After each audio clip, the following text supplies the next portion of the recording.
오늘은 당연의 세기 소송하라 라는 말씀을 주제로 함께 말씀을 나눠보려고 합니다. 주제가 되게 멋있죠, 여러분. 설교의 주제가 당연의 세기 소송하라. 제 스타일은 아닌데 제가 원래는 국어 선생님이 꿈이었던 사람이거든요. 그래서 제가 보시는 것과 조금 다르게 좀 시라던가 문학소설 이런 걸 되게 좀 교양 있는 글들이죠. 그런 걸 좀 좋아하는 편입니다.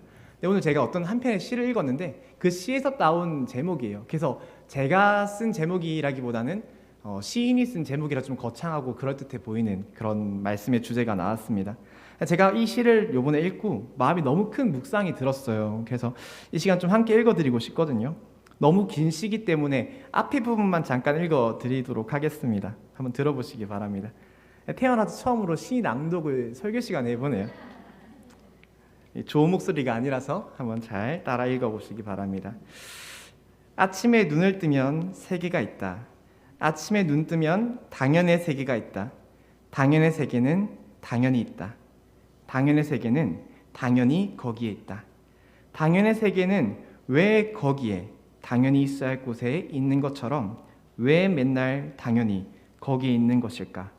당연의 세계는 거기에 너무도 당연히 있어서 그 두꺼운 껍질을 벗겨보지도 못하고 당연히 거기에 존재하고 있다. 이게 그 시의 정말 앞부분만 읽은 것입니다. 되게 쑥스럽고 부끄럽네요. 이 김승희 시인은, 이 시를 쓰신 분이 김승희 시인이시거든요. 근데 이 김승희 시인은 지금 우리가 당연의 세계라는 곳에서 살아가고 있는 사람들이라고 이 시 가운데 말하고 있다는 거예요. 이 시의 제목은 세상에서 가장 무거운 싸움 2입니다. 세상에서 가장 무거운 싸움 2. 1도 있는 것 같은데 1은 아직 안 읽어봤고 2만 읽어봤습니다.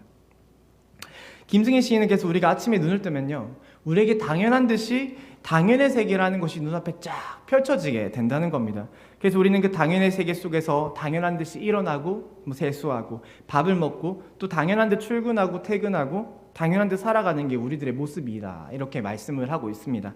근데 결국 이 김승희 시인이 우리에게 하고 싶었던 말은 뭐냐면, 우리가 살고 있는 이 당연의 세계예요. 한 번쯤은 우리가 왜 이게 당연하지? 왜 이게 당연한가? 라는 질문을 던져볼 필요가 있다는 거예요. 당연한 듯 살아가는 이 세계 속에, 여러분, 당연한 듯 일어나는 이 세계 속에 왜 이게 당연한가? 그 당연의 세계의 두꺼운 껍질을 한번 벗겨보라 라고 말씀을 하고 있다는 겁니다. 예를 들면 이런 걸 겁니다, 여러분. 우리의 가정을 보시면요, 이 가정 안에는 집안일을 하는 배우자가 있고요, 또 밖에서 돈을 벌어오는 역할을 하는 배우자가 있습니다. 각자의 역할이 정해져 있지 않습니까? 그럼 가령 우리 집에서는 아내가 집안일을 한다고 했을 때요, 보통 가정은 대다수가 아내가 집안일을 하죠. 제가 왜 이렇게 예를 들어 아내가 집안일을 한다고 말씀을 드리냐면, 저희 집 같은 경우는 제가 집안일을 하는 안 사람이고요, 우리 와이프가 바깥 사람이거든요. 그러니까 이게 요즘 가정의 그 구조가 좀 달라지고 있습니다. 그래서 이게 혹시 그런 분들이 계실까봐 예를 들어 이렇게 설명을 하는 겁니다.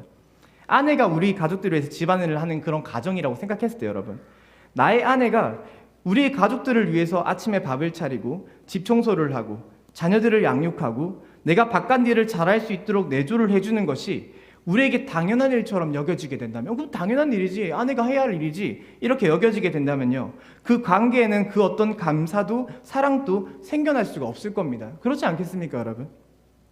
내가 내 아내의 헌신을 당연한 일로 여긴다면, 나의 아내가 나의 당연의 세계라는 곳으로 들어오게 된다면, 내 아내는 당연한 사람이야가 되어버린다면 우리는 절대로 나의 아내에게 감사함을 느낄 수가 없게 된다는 것입니다.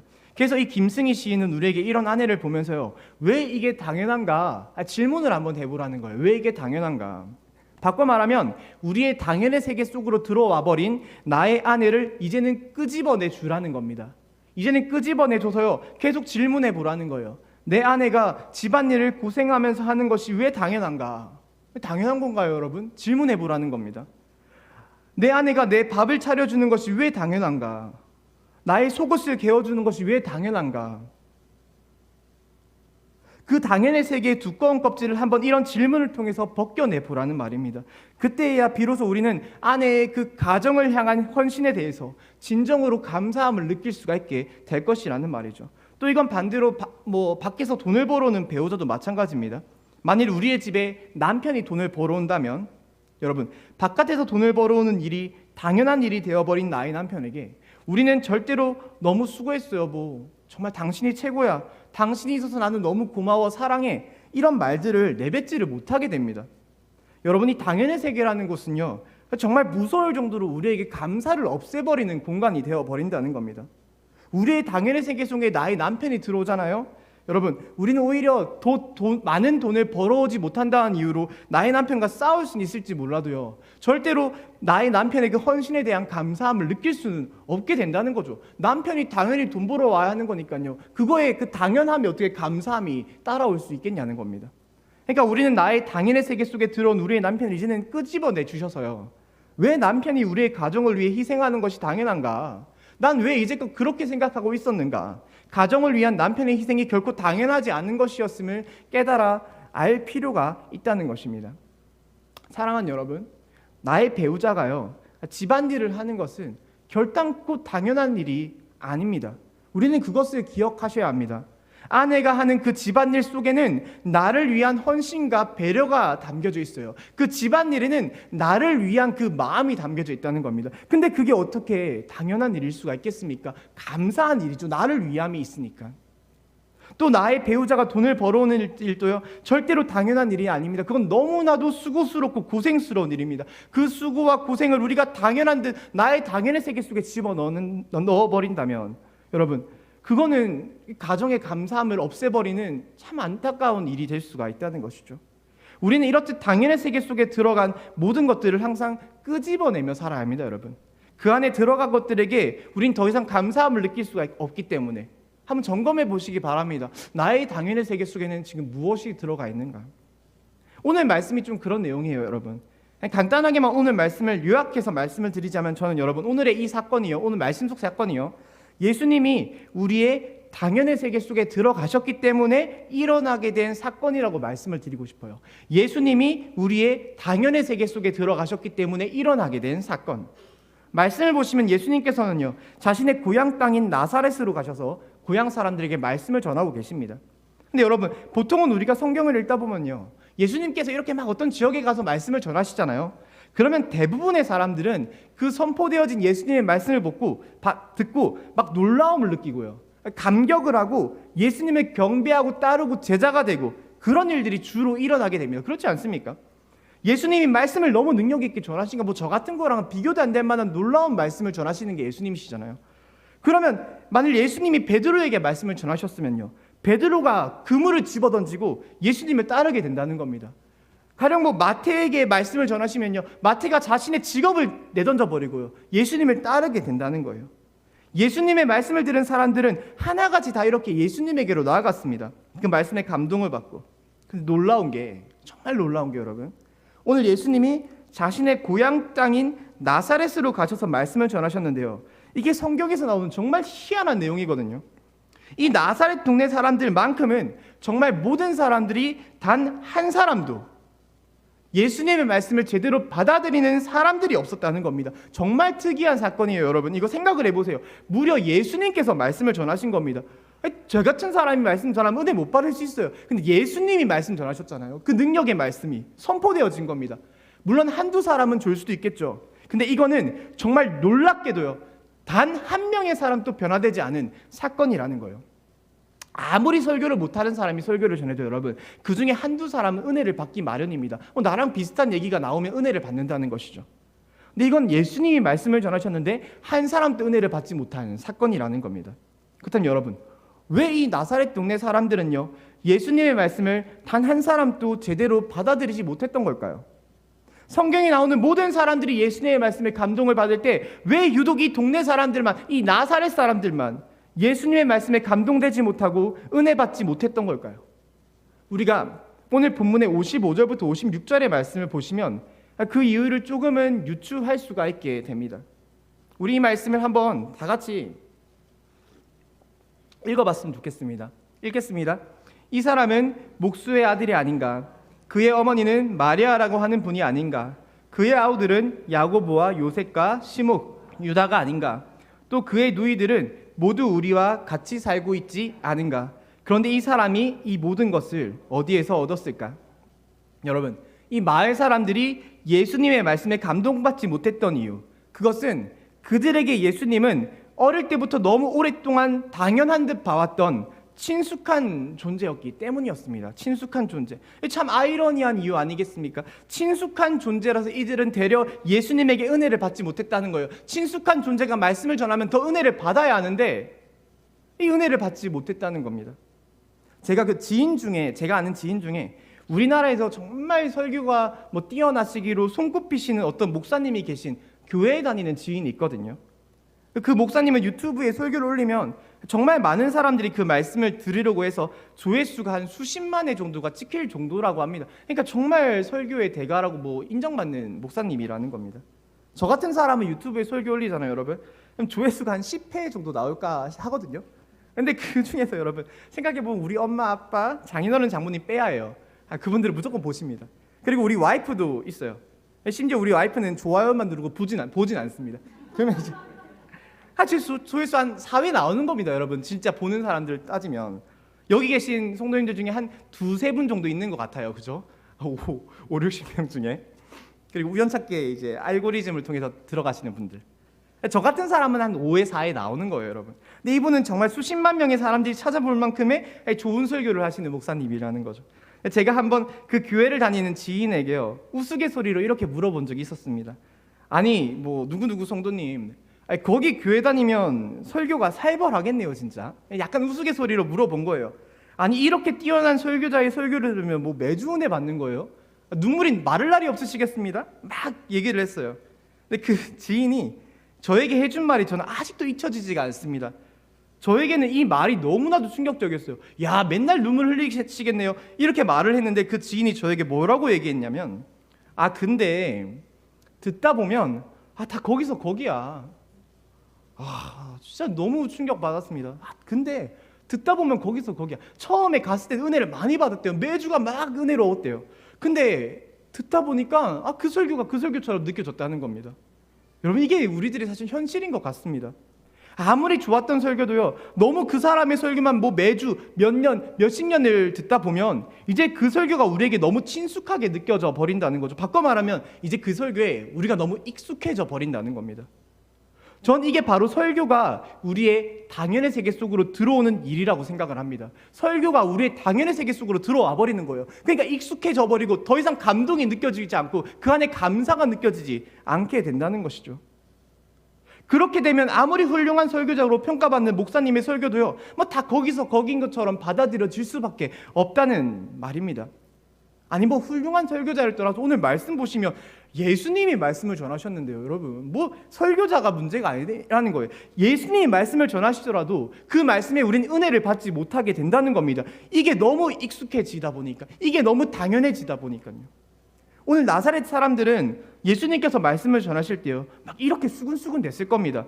예수 저 사람 저거 목수의 아들 아니었어? 야, 저 예수 우리 집 옆에 그 마리아네 아들 아니야? 야, 저 예수 그 야고보, 요셉, 시몬, 유다, 야, 그 네 친구들 형이네, 형. 야, 그냥 우리 동네 사람이었네. 근데 제가 왜 우리에게 말씀을 전해? 라는 거예요, 여러분. 제가 왜 우리에게 말씀을 전해? 야, 저거 우리 집 옆에 있던 걔네, 우리 집 옆에서 마리아네 그 아들이네. 근데 제가 왜 우리를 가르치려고 들어?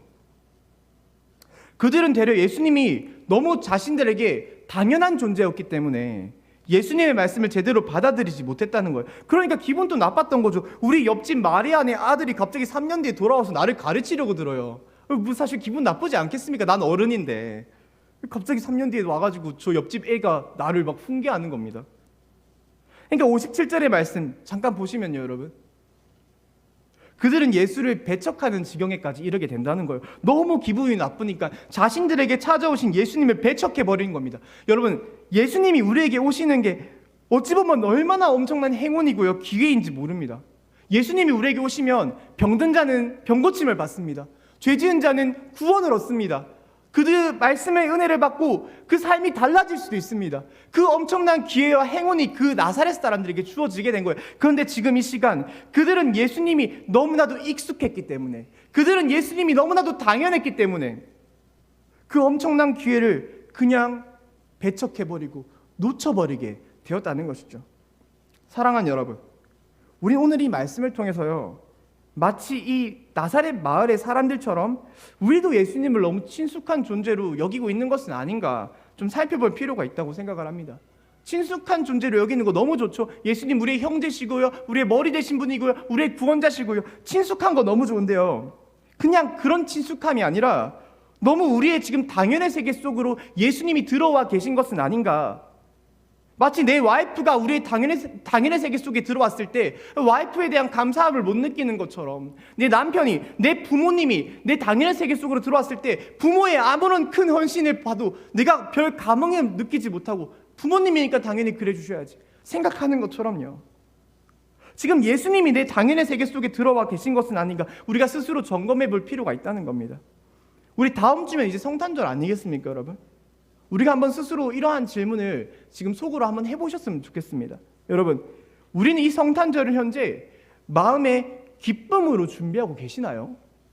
이 성탄절을 현재 마음의 기쁨으로 준비하고 계십니까? 혹시 이 성탄절을 준비하시면서 왜 이런 행사 굳이 하는 거야? 너무 귀찮은데, 코로나 때가 좋았지, 이런 마음의 불평을 가지고 계시지는 않으셨습니까? 아니면 그래 어차피 해야 하니까 그럼 우리 목장은 최대한 간단한 걸로 하자, 그냥 이거 그냥 넘기자.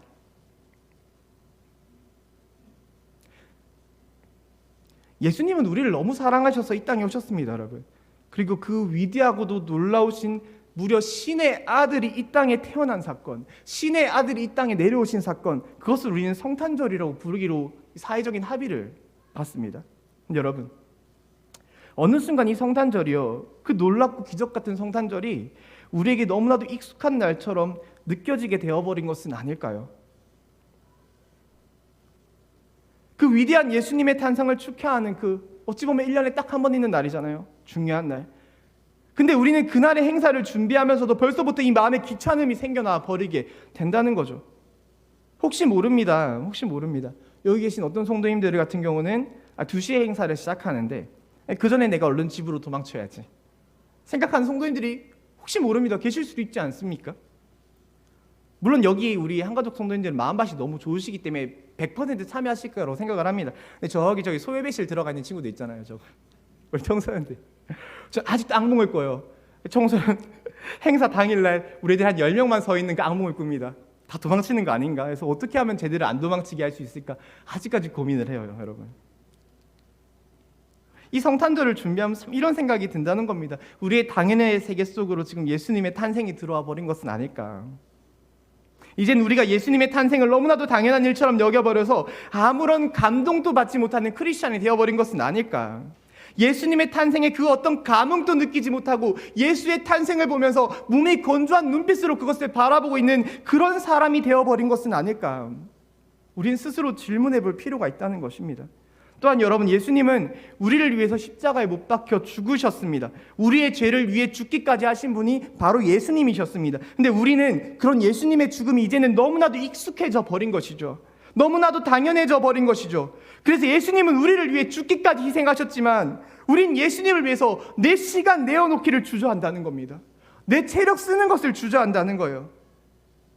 예수님은 내 것을 죽기까지 희생하시며 우리에게 구원이라는 선물을 주셨는데 우리는 지금껏 내 것을 드리는 일에 망설이고 있지는 않은가 생각해 볼 필요가 있습니다.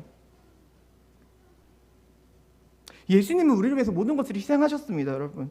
근데 우리는 예수님을 위해서요, 단 하나도 희생하지 못하는 그런 사람으로 혹시 살고 있지는 않으십니까? 사람이 죽으면 너무 오랜 시간이 지나잖아요. 그러면 시간이 지나면 지날수록 그 죽은 사람에 대한 슬픔이 조금씩 희석되어지는 것 같습니다. 사라져버리는 것 같아요. 예수님이 우리를 위해서 죽으신 지가 벌써 2000년이 지났습니다. 이제는 우리가 예수님의 죽음을 너무 당연한 죽음처럼 받아들이는 뻔뻔한 크리스찬이 되어버린 것은 아닐까 라는 생각이 듭니다. 예수님은 우리를 위해 죽으셨는데 나는 너무나도 당당하게 주님, 저는 주님을 위해서 희생하지 못합니다. 전 여행도 가야 하고요. 저 연애도 해야 해요. 저 가정도 돌봐야 하고요. 저 할 거 많아요, 주님. 목장 참여하라고요? 저 할 거 너무 많아요. 예배 빠지지 말라고요? 제가 할 게 얼마나 많은데요. 헌금 드리라고요? 제가 쓸 데가 얼마나 많은데요. 기도하라고요? 저 시간 없어요. 당당히 이렇게 손을 내밀고 주님이 머리 대신 우리의 교회의 겉면을, 이 설교의 겉면을 거절하고 있진 않았는가 생각을 해볼 필요가 있을 것 같습니다. 전 할 게 많아요, 주님. 주님은 우리를 위해 죽으셨다고요? 그게 뭐요? 왜요? 주님의 죽음 앞에 당당해지는 겁니다. 주님이 나를 위해 죽으셨다고요? 내 모든 것을 내어놓고 희생하셨다고요? 근데 내가 왜 희생해야 하는데요? 왜 내가 내 것을 내어놓아야 해요? 당당하게 주님의 십자가 앞에서 거절의 손을 내밀고 있는 게 우리들일지도 모른다는 것이죠. 옛날에는 여러분 교회에 무슨 행사가 있으면요, 다들 회사에 연차를 내고라도 휴가를 내고라도 그 행사를 참여했던 게 우리 크리스찬들의 모습이었습니다. 그렇지 않습니까? 근데 점점 이 세대가 지날수록요, 이 세대가 조금 더 젊은 세대로 향할수록 내 연차만큼은 무조건 나를 위해서 써야 해. 절대 교회를 위해 내 연차를 쓸 수는 없어. 이게 우리들의 마음이 되는 것 같아서 너무 마음이 아플 때가 있습니다. 우리가 예수님의 죽음을 너무나도 당연한 듯 쉽게 받아들이는 것 같아서 마음이 아프다는 것이죠. 말씀을 맺겠습니다, 여러분. 오늘 우리가 함께 읽었던 세상에서 가장 무거운 싸움 2, 이 시를 쓰신 김승희 시인은요, 그 시의 마지막에 우리의 당연의 세계를 소송하라고 강력하게 요청하고 있습니다. 우리의 당연의 세계를 소송하라. 저는 이 시의 제목을 참 잘 지었다는 생각이 들어요. 세상에서 가장 무거운 싸움은 우리의 당연의 세계를 소송하는 일이라는 겁니다. 우리의 당연의 세계 속에 들어간 모든 것들을 하나하나 끄집어내는 그 싸움, 그게 세상에서 가장 힘들고도 어려운 싸움이라는 것이죠. 사랑하는 여러분, 전 우리가 우리의 당연의 세계 속으로 들어와 계신 예수님을 이제는 좀 끄집어낼 수 있는 우리가 될 수 있었으면 좋겠습니다. 그 세상에서 가장 무거운 싸움을 실천할 수 있는 우리 한가족 성도님들이 되시기를 바랍니다. 당연의 세계라는 것은 정말 무서울 정도로 우리에게 감사를 없애버리는 세계입니다. 그곳에 우리의 아내가 들어간다면요, 우리는 아내에 대한 감사의 마음을 가지지 못하고요, 그곳에 우리의 남편이 있다면 우리는 남편을 거들떠도 보지 못하게 됩니다. 그리고 무엇보다 그곳에 우리에게 예수님이 계신다면 우리는 예수님의 성탄을 보고도 불평을 하고요, 예수님의 죽음을 보고도 그래서 뭐 어쩌라고, 죽으셨는데 뭐 나한테 대가로 내놓으라고, 당신이 좋아서 죽은 거잖아 라고 말할 수 있는 뻔뻔한 사람이 될 수가 있다는 것입니다. 전 지금 이 시간에 우리의 당연의 세계 속에 들어와 계신 예수님을 이제는 그 안에서 끄집어내셔서 정말 예수님을 내 마음의 보좌 앞에 앉히는 주인 삼는 우리 모두가 되기를 강력히 권면드립니다. 우리의 당연의 세계 속에서 예수님이 나오셨을 때 우리를 너무 사랑하셔 이 땅에 오신 그 아기 예수님의 탄생은 우리의 기쁨이 될 것입니다. 예수님이 십자가에 흘리신 그 피 한 방울 우리의 눈물이 될 것입니다. 그리고 우리의 주님을 향한 헌신과 희생의 고백이 될 것입니다. 제가 이제 사실 원래 기도를 하려고 했었거든요. 이게 미리 짜져 있는 것은 아닌데 정말 죄송한데 부탁드리고 싶은 게 한 게 있습니다. 우리 찬양팀들 조금만 나오셔서 우리 내가 주인 삼은 아까 너무 찬양 좋아서 정말 죄송합니다. 한 번만 인도해 주시면 안 되겠습니까? 사실 제가 와이프